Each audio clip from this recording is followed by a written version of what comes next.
Je souhaiterais aujourd'hui partager avec vous un message intitulé « Les efforts pour bâtir une famille heureuse ». Le passage biblique d'aujourd'hui est tiré de Éphésiens 5, 22 à 33. Lisons-les ensemble. Femmes, soumettez-vous à votre mari comme au Seigneur. Car le mari est le chef de la femme, comme Christ est le chef de l'Église qui est son corps et dont il est le Sauveur. Mais tout comme l'Église se soumet à Christ, que les femmes aussi se soumettent en tout à leur mari. Marie, aimez votre femme comme Christ a aimé l'Église.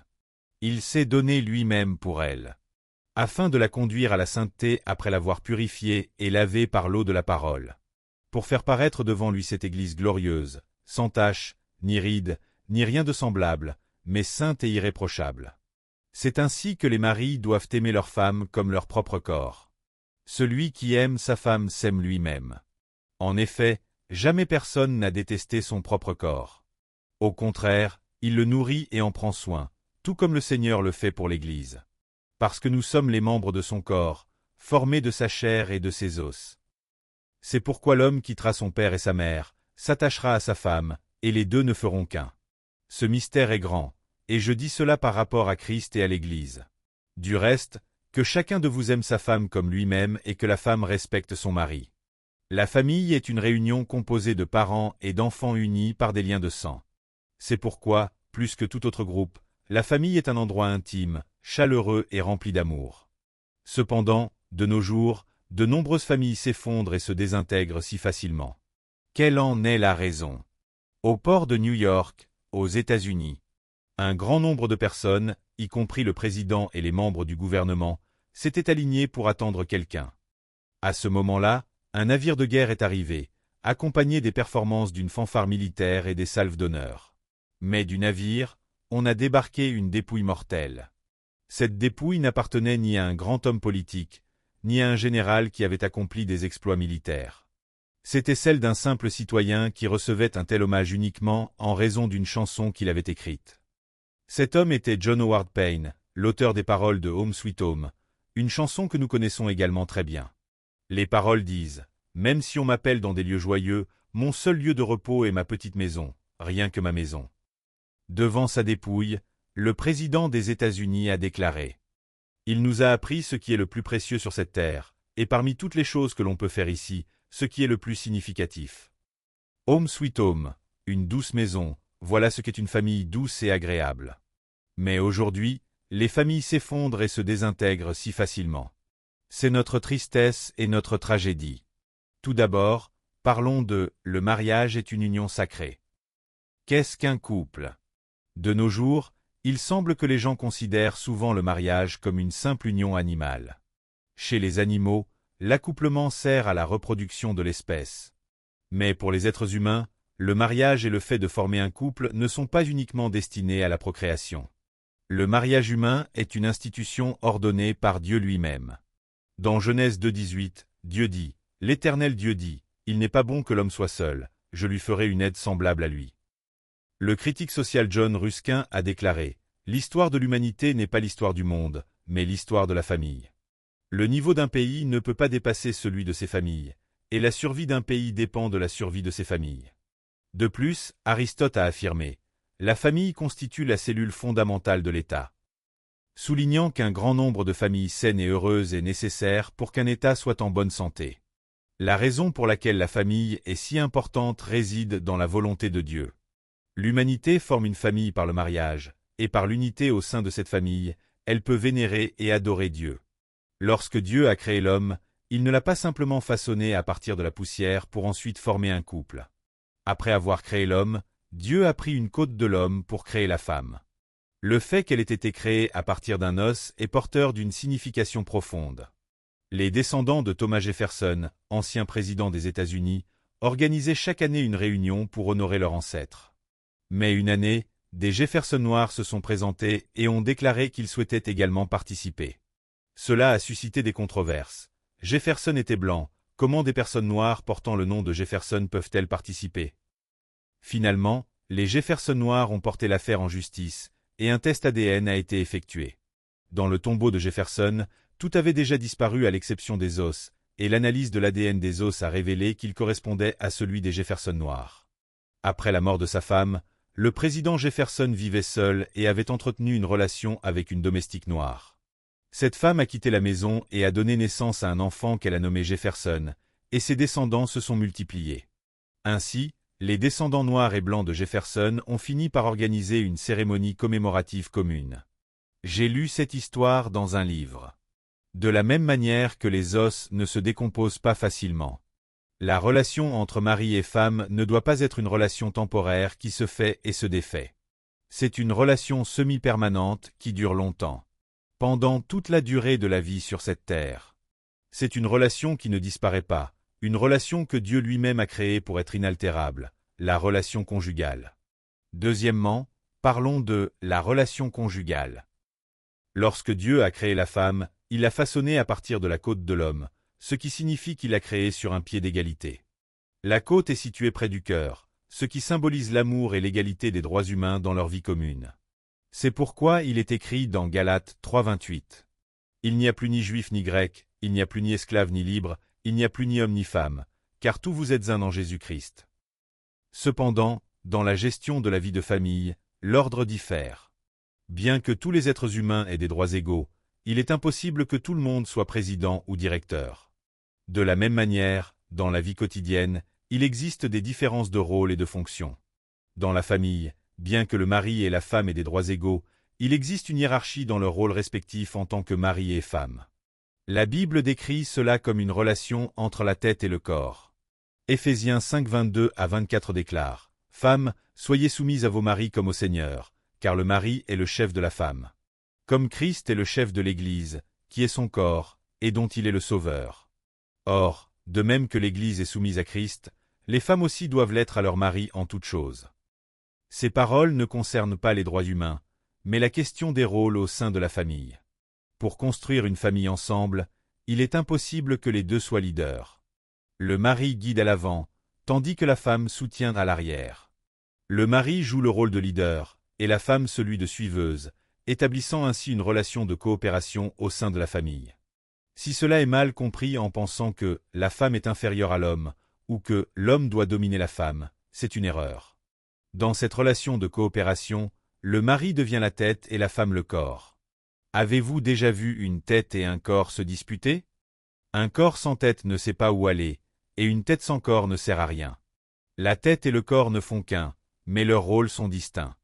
La tête prend soin du corps, le nourrit et le guide, tandis que le corps soutient la tête et la suit. Si la tête et le corps sont séparés et en conflit, cela crée une grande catastrophe, n'est-ce pas? De la même manière, le mari est la tête de la famille. La tête guide le corps, assume la responsabilité globale pour la sécurité et la paix du corps. La responsabilité du mari est immense. En tant que tête de la famille, il est responsable de la paix et de la stabilité de tout le foyer. Par ailleurs, le corps obéit absolument à la direction et aux décisions de la tête. Une personne dont le corps ne répond pas aux ordres de la tête est atteinte de paralysie ou de la maladie de Parkinson. Une personne paralysée ne peut pas marcher correctement, même si sa tête lui commande de le faire, et son corps tremble sans contrôle, n'est-ce pas? Une famille en bonne santé est celle où le mari guide la famille, et l'épouse soutient et suit le mari. Une famille malade est celle où le mari agit à sa manière, l'épouse à la sienne. Chacun vivant séparément, se jalousant, se mettant en colère, se disputant et rivalisant. Un proverbe juif dit « Il y a 4 choses qui font vieillir un homme.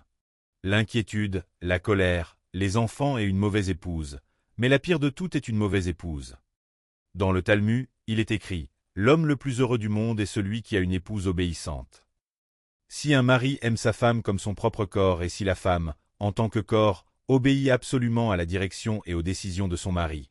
En tant que tête, ce couple ne peut qu'être heureux. C'est cela la relation conjugale biblique. La relation conjugale biblique est une relation d'amour et d'obéissance, et non une relation de violence. Lorsqu'il y a de l'amour, l'obéissance suit. Lorsque la tête aime le corps et prend soin de lui, le corps suit naturellement la tête.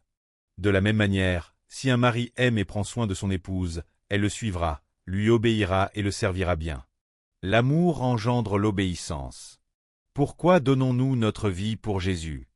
C'est parce que Jésus nous a aimés, qu'il a pris notre place en portant la croix, qu'il a été brisé et a versé son sang par amour pour nous. C'est grâce à cet amour absolu de Jésus que nous obéissons et suivons ses commandements sans hésitation. De la même manière, dans une famille, si le mari aime son épouse avec un amour absolu et prend soin d'elle, l'épouse obéira et suivra naturellement son mari. Le philosophe français H. Athènes a défini la relation conjugale ainsi. Pendant la première semaine après le mariage, on s'observe mutuellement. Pendant les 3 mois suivants, on s'aime. Ensuite, on se dispute pendant 3 ans, et durant les 30 années suivantes, on vit en se pardonnant. Le mariage n'est absolument pas une relation où le mari règne en souverain sur sa femme, la traitant comme une esclave. Il faut comprendre que le mariage est une relation d'amour et d'obéissance, d'amour et de service. Si un mari déteste son épouse, il est impossible qu'elle l'aime ou le suive. L'amour et l'obéissance sont interdépendants. Plus il y a d'amour, plus il y a d'obéissance. À l'inverse, plus il y a de haine, plus cela entraîne la rébellion. L'année dernière, le Centre coréen de conseil pour les femmes a mené une enquête sur la violence domestique auprès de 818 hommes et femmes mariés à Séoul. Les résultats ont révélé qu'1 homme sur 3 avouait avoir utilisé la violence envers son épouse lors de conflits conjugaux. Parmi ces hommes, 80% ont déclaré avoir jeté des objets, poussé violemment leur épouse ou giflé son visage avec la paume de la main. Les 20% restants ont recouru à des formes de violence graves, telles que donner des coups de pied, frapper avec les poings, utiliser des objets pour frapper ou même menacer avec un couteau ou une arme. En 2005, le Centre coréen de conseil juridique pour les familles a annoncé que plus d'un tiers des raisons de consultation pour divorce étaient liées à la violence. La relation conjugale est une relation d'égalité en termes de droits humains. Lorsque Dieu a créé la femme à partir de la côte de l'homme, cela symbolisait que le mariage devait être une relation horizontale. Une relation conjugale ne doit jamais être dirigée par la violence. Nous devons comprendre qu'un mariage est une relation dans laquelle le mari et la femme construisent une famille unie, où l'un guide à l'avant et l'autre soutient à l'arrière, et non une relation de violence. Troisièmement, parlons de la voie pour une relation conjugale harmonieuse. Pour avoir une relation conjugale harmonieuse, il y a une chose à laquelle nous devons toujours réfléchir. C'est de faire des efforts pour se comprendre mutuellement et se faire comprendre. Les environnements dans lesquels nous avons grandi sont différents, et nos façons de penser le sont également. Ainsi, pour établir une relation harmonieuse, il est essentiel de dialoguer beaucoup afin de mieux se comprendre. Ne cherchez pas à convaincre l'autre, mais continuez simplement à parler. Parlez encore et encore, jusqu'à ce qu'il n'y ait plus rien à dire. Lorsqu'il manque de communication, des conflits surgissent. Dans Romains 12:16, il est écrit « Ayez les mêmes sentiments les uns envers les autres. N'aspirez pas à ce qui est élevé, mais laissez-vous attirer par ce qui est humble. Ne soyez pas sages à vos propres yeux. » Cela me rappelle une histoire d'un couple vu à la télévision. Dans un village, on avait organisé un jeu amusant. Ce couple a participé à une course à 2, où leurs pieds étaient attachés ensemble par une corde. Pendant un mois entier, 24 heures sur 24, ils ont gardé leurs pieds liés et se sont entraînés, jour et nuit. Grâce à cet entraînement, ils ont réussi à remporter la première place dans la compétition réelle. Il en est de même pour la compréhension et l'empathie. Lorsque 2 personnes se comprennent mutuellement et que leurs cœurs sont liés comme un seul, elles peuvent surmonter n'importe quelle situation sans conflit et accomplir leurs tâches facilement. Et il faut compatir aux sentiments de l'autre et lui porter de l'attention. Ce qui blesse le plus profondément le cœur d'une personne, c'est l'indifférence. Les êtres humains ont besoin d'être touchés pour pouvoir vivre. Il faut partager la joie dans les moments heureux, compatir dans les moments tristes, souffrir ensemble dans les épreuves, et se réjouir ensemble dans les bons moments. C'est dans ces partages que la vie peut devenir émouvante et significative. Pourquoi les gens apportent-ils des cadeaux lorsqu'ils rendent visite à leurs voisins? Même lorsqu'on rend visite à quelqu'un, il est plus touchant de venir avec un petit cadeau plutôt que les mains vides. En Occident, il est courant d'apporter des fleurs lorsqu'on visite une maison. Quand les habitants de la maison reçoivent ces fleurs, ils les sentent, expriment leur gratitude et complimentent leur beauté. Grâce à ces fleurs, à la fois les visiteurs et les autres ressentent une émotion partagée, compatissent les uns avec les autres et peuvent devenir unis. L'indifférence, en revanche, apporte des blessures. Vous ne pouvez imaginer combien les compliments qui touchent le cœur sont précieux. Même pour une petite action, le fait de féliciter, de se réjouir et d'applaudir suscite de l'émotion. N'oubliez pas d'exprimer votre gratitude et vos compliments pour les petites choses de la vie quotidienne. Cela devient une source de vitalité dans notre existence. C'est pourquoi il est écrit dans une Pierre 3:8. Enfin, soyez tous animés des mêmes sentiments, pleins de compassion, d'amour fraternel, de miséricorde, d'humilité. Cela nous appelle à être émus les uns par les autres et à partager nos cœurs ensemble. Et pour vivre heureux dans le mariage, il est préférable de tout simplement supporter sans condition. Dans une relation de couple, remporter une dispute est une perte. Dans ce monde, la seule situation où gagner apporte une perte est celle des disputes conjugales. Si un mari et une femme se disputent, le mari doit se préparer à manger des plats froids à partir de ce jour-là. Et si la femme voit son mari commencer à éviter de rentrer à la maison et à passer du temps ailleurs, les conséquences peuvent être très néfastes. Ainsi, les disputes conjugales causent des pertes, que l'on gagne ou que l'on perde, donc il vaut mieux supporter sans condition. Proverbe 12:16 dit « L'insensé laisse voir à l'instant sa colère, mais celui qui est prudent cache un affront. » Dans une relation conjugale, il ne faut pas exposer les défauts de l'autre. Personne n'est parfait. Il faut faire semblant de ne pas voir et passer outre. Pardonner les fautes de l'autre est la meilleure façon de maintenir l'harmonie dans une famille. Il ne faut pas non plus considérer son partenaire comme une propriété. Une épouse n'est pas la propriété de son mari, et un mari n'est pas la propriété de son épouse. Rosalind Carter, l'épouse du grand président américain Jimmy Carter, se disputait souvent avec son mari.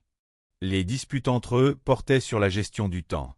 Jimmy Carter avait tendance à s'inquiéter constamment d'arriver en retard à n'importe quel événement, tandis que Rosalind préparait les choses à un rythme détendu.